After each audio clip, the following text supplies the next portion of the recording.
Big Podcast. The thing that separates podcasting from radio, and there are a lot of things, but as far as the content, this podcast, you have heard it, unless you walked in on somebody listening to it, from the beginning. Radio, not that way, unless you turn it on at the very beginning. And maybe you do, maybe it's a destination location, but a lot of times you're in the car, you're in a store, you're at home, turn on the radio, you're in the middle of a show. That's one of the reasons why we ID. And when I'm doing a radio production, I've got a producer there. He's got a clipboard on the back of it. He doesn't even have to write it on the back of the clipboard. It used to say ID. Now he just holds up the clipboard, and I'm like Pavlov's dog. It's David Hooper, and you're listening to, So with that said, my name is David Hooper, and you are listening to Big Podcast Playbook. This is the marketing podcast for podcasters. My job is to help you grow your podcast, get more people to your podcast, make a podcast that people care about, make a podcast that makes you money. You can find me online at bigpodcast.com. Right now, I'm in the middle of a series. The first part, core on-mic skills. What listeners feel immediately, what they will know when you put these things into action. If you have not heard that episode, you can go back into the feed and get that. The best way to do that, bigpodcast.com/subscribe. That will make sure you never miss an episode. And this episode, the one you're not missing because you are here, episode number 2. I'm going to focus on content and writing strategies. What separates Forgettable from Bingeable? You may have heard me talk about this before. Binging is what you want. Binging in a good way. You want somebody to hear an episode and think, oh man, I really like that person, or I really like this content, or that content was helpful to me. And then go on to the next thing and the next thing and the next thing. In my first book, it's called Big Podcast. You can find it at bigpodcast.com/books because there's more than one book there. I talked about launching with 25 episodes. People say, you're crazy. I can't launch with 25 episodes. Well, don't then. Do 2 or 3. But the reason I suggest 25, and this is when you really get into the nitty gritty, you're eventually going to have 25 episodes. And I talk about really pushing things when you're at 25 episodes. The reason I do that is because of bingeability. One, you have become whoever you're going to be by 25 episodes, usually, although you should be evolving still. But also, if I like what you are talking about, if I find it helpful, if I'm entertained by it, if I like the content, I'm going to go back in and get episode 2 and 3 and 4 and 5. You're going to binge it. That's what I mean by binging. So let's get into it. Content and writing skills. These are the skills that make episodes easier to produce. That's a benefit. Easier to market and more fun for people to listen to. It's going to help you and it's going to help listeners. There are 4 core elements. The first one, show writing, episode writing. If you roll this back to the very front, I started with a cold open. I talked about radio versus podcasting. I didn't push a button. Big Podcast Playbook. The podcast for that, that's old school, man. That was great. Like a 45, 60-second intro. You still see that sometimes. Hi, this is John calling in from New Jersey. Hey, this is Brenda from Atlanta. Hey, this is Bill from LA. And you're listening to Big Podcast. It's like, it's what I call the self-suck cinema. I prefer to bring you in with a story. And that's what I do more or less every episode. I can't think of an episode when I haven't done that. You want to test me on it? Go back in the feed, bigpodcast.com/subscribe. That is how to do that. Yeah, cold open. Something that brings people in immediately. It needs to be related to the topic of your podcast. And if it is not, because you can maybe get away if you're a personality-driven person. Say, I don't know, I was on my way into the studio today and this happened. Man, isn't that funny? Hey, let's get to it. But get to the point. Whatever your title is on the episode, whatever you are promising people, get to it, especially if you got a co-host. So how are you, Brenda? Oh, I'm just great, Jake. Oh, that's fantastic, Brenda. What have you been up to? Oh, yeah, it's been a minute since we've been here. How long has it been? I don't know, 2-3 weeks? Oh, man, how are the kids? Yeah, did Bill win his softball game? You'll see that, or hear it rather, or not hear it because you turned it off all the time in podcasting. Getting to the point, that is important. The second thing I want you to think about when you're talking about episode writing, or really show writing in this point, because it should be a recurring thing if it is done well, or it could be a recurring thing, segment structure. I'm doing 2 radio shows right now. One is a daily radio show. It's on Sirius XM. It's a standard morning radio show, but there's a very specific audience, which is long-haul truckers, the guys who are in cabs listening to satellite radio. And Sirius XM, if you don't have a subscription and you want to hear how this is done, that is a good way to do it because they have these niche morning shows for more or less every channel that they have, whether it's music or talk. There are about 10 studios where I record from. The one next to me, it is a country station. It is a morning radio show for people who like country music. Yes, music is played, but they're also talking about things that people will get into in daily life, something you might relate to, maybe the HOA or something. Oh man, have you ever had an HOA problem? Yeah, what did they get you for? Oh, your grass is too long? It's conversational with music. The one that I work on, all conversation. And it is specifically geared at a very specific demographic. You might think, man, that's weird. Long-haul truckers. Yeah, everybody's got that. This podcast, a very specific type of people. People who have a podcast and want to grow it. Knowing who your audience is how you come up with great segments. Coming up with a great segment is how I got on syndicated radio in the first place. I've got a show that's been going on for 20 years. It's called Music Business Radio. It is broadcast on a local station, but syndicated to other stations. The way that I got it, when I pitched it, I said, let's do a talk radio show about the music business. Well, it's a niche audience. I said, wait a minute, we're in Nashville, man. We got a ton of music business people. I think it'll work here. Well, what about syndication and what about big sponsors? Because at the time, this is 20 years ago, we're thinking about Ford, Chevy, Coca-Cola. That's how radio worked. So on the fly in the pitch meeting, I came up with this segment. I call it Dave's Demo Derby, where musicians, the core audience, sends in music for people that I'm interviewing to listen to, just like opening up a demo in the mail. What's going to be on it? We don't know. We play it, get critiqued, and to people who are listening in that might not be in the music business, it's interesting because it's basically like Star Search or American Idol. That was huge at the time. 2005, American Idol, everybody's talking about American Idol. Well, let's make a radio version of it. That's how I got that show. It is a segment. It was the last, 10, 15 minutes of the show. Yours do not have to be that long. I did a segment this morning. It's called Fuel for Thought. Again, long-haul truckers, they get that type of language, fuel for thought. It works a couple of ways. And it was simply about gratitude. These are guys that are on the road, sometimes a month or two at a time. It was encouraging them to find 3 things today that they're grateful for. And that comes in knowing your audience. It's not just about fuel, diesel engines, or how fast them trucks can go. It is about the real humanity for people who are in a cab, driving 1,000 miles a day. Do you know your audience? If you do, you can come up with some good segments. So as far as your episode writing, first thing, cold opens. Second thing, segment structure. And the third thing, and you will hear this every single episode that I do here on Big Podcast Playbook, strong endings that push people going to the next episode, like a narrative story kind of thing. What's going to happen? Tune in the next episode. Or if it's something like this, a how-to learn something type of podcast, push you to come and get more information from me related to that. Or push you to subscribe. There's a lot of things that you can push for, but you want a strong ending that pushes whatever that is. And usually it works better if you just ask people to do one thing. You give them more than one thing, definitely more than 2 things. Then it becomes a choice. Oh, I don't know. What am I going to do? It's like Aesop's donkey. I could eat this or I could eat that. And he can't make a decision and he starves to death. Second thing, imagery and descriptive writing. Helping listeners see what's happening. This is very important if you are doing video. Hey, Bob, cool shirt. Bring listeners in on that. Let them know what the studio looks like. When you listen to me on this podcast, I talk about the red room, the 5x8 tricked out closet that I am in. I describe it. I bring you in through theater of the mind. You want listeners to see what is happening, even if they can't see it. You want to avoid vague language. If you're giving how-to information, tell people how to do something. Do this, then do this.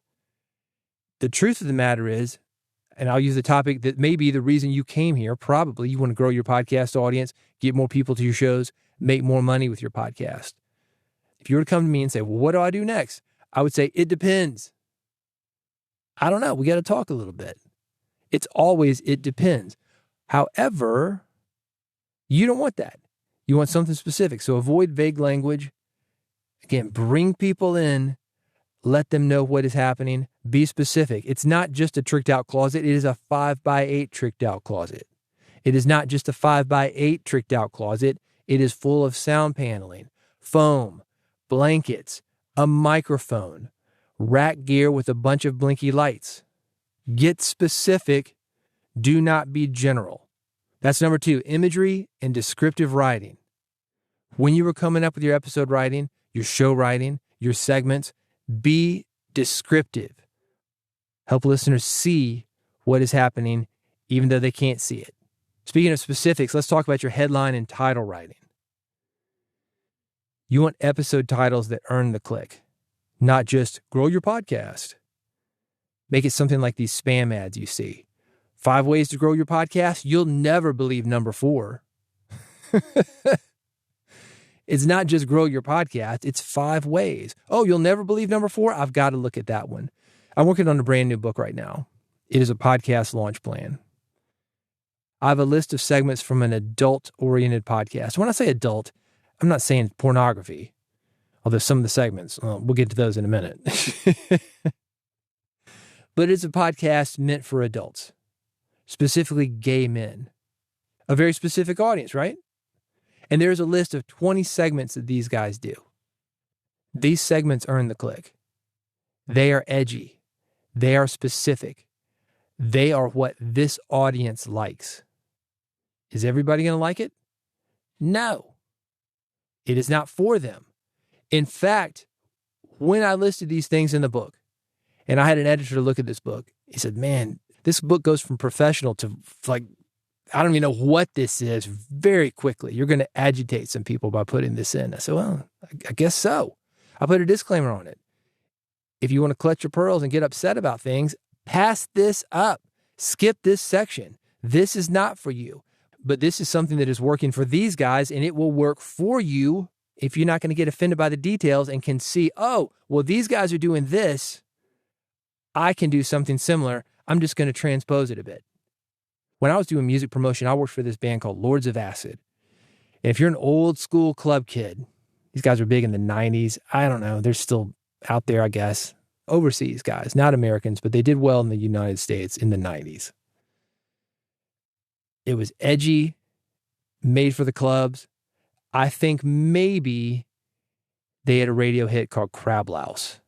I'm not going to go into what that's about. You can imagine. But what they were doing is not that much different from the Christian acts that I was working with. Very specific things. The Christian guys, they got their own version of a club, a praise and worship song done during the service.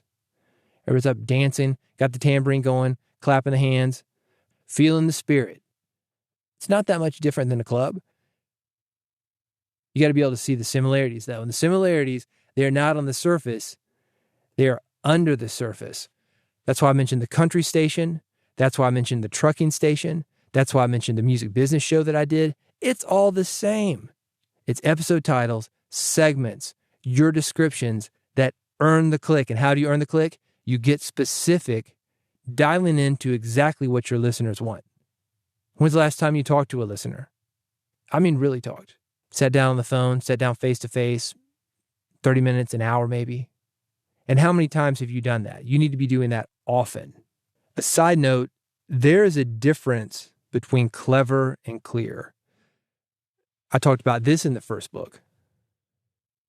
Remember the Blues Brothers? The movie Blues Brothers? There's a hair salon, Curl Up and Dye, D-Y-E. Ha, pretty funny. How many salons called Curl Up and Dye do you think there are? People try to get funny with their podcast titles, with their episode titles. This podcast, for a long time, it was called Build a Big Podcast. I was never really a fan of that name, but it was clear. You want to build a big podcast? This is how to do it. The quick and dirty on the history of this podcast, it started as Big Podcast Daily. I thought I was going to do it for 30 days as part of a 30-day challenge. I did. Kept it up for, 150 days, 160 days. Quite a while, but I thought, no, this is too much. I needed a name change because of that. It was no longer daily. But the title also didn't work because Big Podcast, Yeah, if you're looking to grow your podcast, that means something to you, but it can also be a very general title to people. Oh, big podcast. Okay, that sounds like big radio or Shoney's Big Boy. Who knows? It sounds general. Podcast, very general. Big, very general. Those two names together, pretty general. And with daily, people thought it was a newscast. It's not. So I changed to build a big podcast. Okay, more specific, definitely clear, less clever, that I wasn't really happy. Anyway, Big Podcast Playbook, that's what it is now, and that's related to the new book. I got the new book coming out. Thought, if I'm going to change this, I'm not really happy with it, I might as well do it now because I'm going to have a lot of promotion around the book. And something for you to think about, by the way, headline and title writing, this also relates to your podcast title, the name of your show.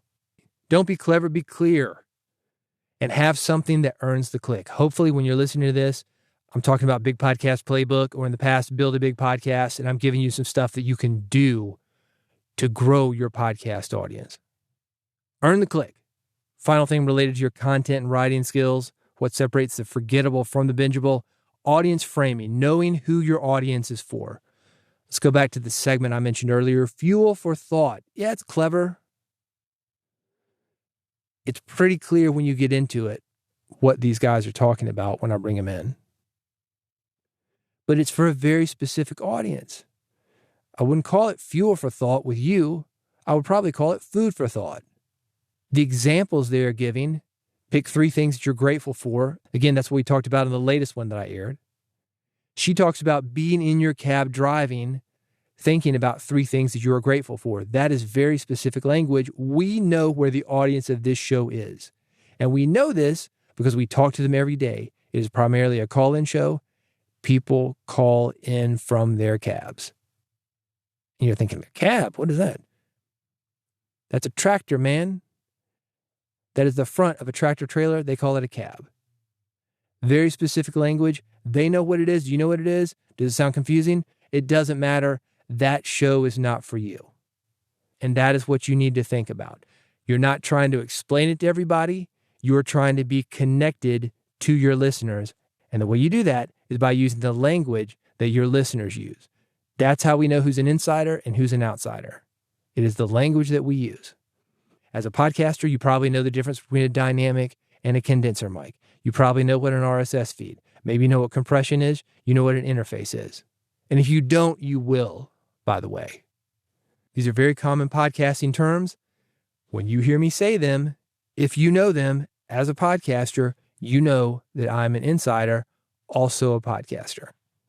I'm going to wrap this up by going through these one more time, just a quick list of content and writing skills, what separates the forgettable from the bingeable. We don't want them forgetting you. We want them binging you. Show writing. You start with a cold open, do it. That's my challenge for you. On your next episode, do a cold open, then hit the intro.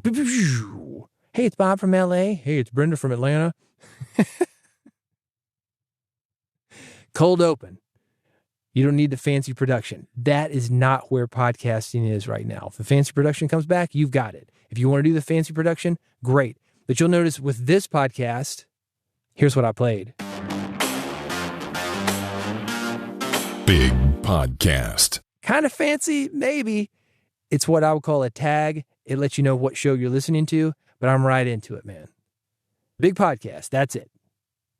Maybe try something like that. You want a cold open, you want to think in segments, and you want a strong ending. That is your episode structure. Imagery and description. I'm in a 5x8 tricked out closet full of rock wool, foam, and blankets. I'm talking into a mic. I've got a bunch of rat gear with blinky lights. I've got an interface. Describe where you are. Through theater of the mind, people will visualize what that looks like. And it's probably going to be better than where you are. 5x8 closet with a bunch of gray panels, not that exciting. But I talk about it just the same. Headline and title writing, and also the name of your podcast. Give them something that earns the click, man. Something that they want to click, and something, once they do click, that delivers on that click, that delivers on the promise. The title of your episode, the title of your podcast. Clear over clever. Also, know who your audience is and know who your audience is not. You are not for everybody. You are for somebody, though. Who is that? If you're not talking to your audience and really not your audience, individual representatives of your audience. Because you're talking to one person. You don't say, hey, everyone. Hey, podcasters out there. No. I know some people like to do that. Hey, Podcast Nation. David here. There's a class consciousness about that. I choose not to do that, and this is the reason. Because you, in your own version of the 5x8 tricked out closet, you are all alone. And I'm speaking to you. I'm not speaking to Podcast Nation. I'm not speaking to everybody else. Those people don't matter because they are not with you when you were in your 5x8 closet, when you were tracking something, stumbling over something, doing a second, third, fourth take, then going and editing the bad ones out. It's you, baby. So that's who I'm speaking to. Hey, if you want more from me, I'm at bigpodcast.com. Specifically, if you want to work with me, I've got something called AMP, A-M-P. It stands for Audio Monetization Program.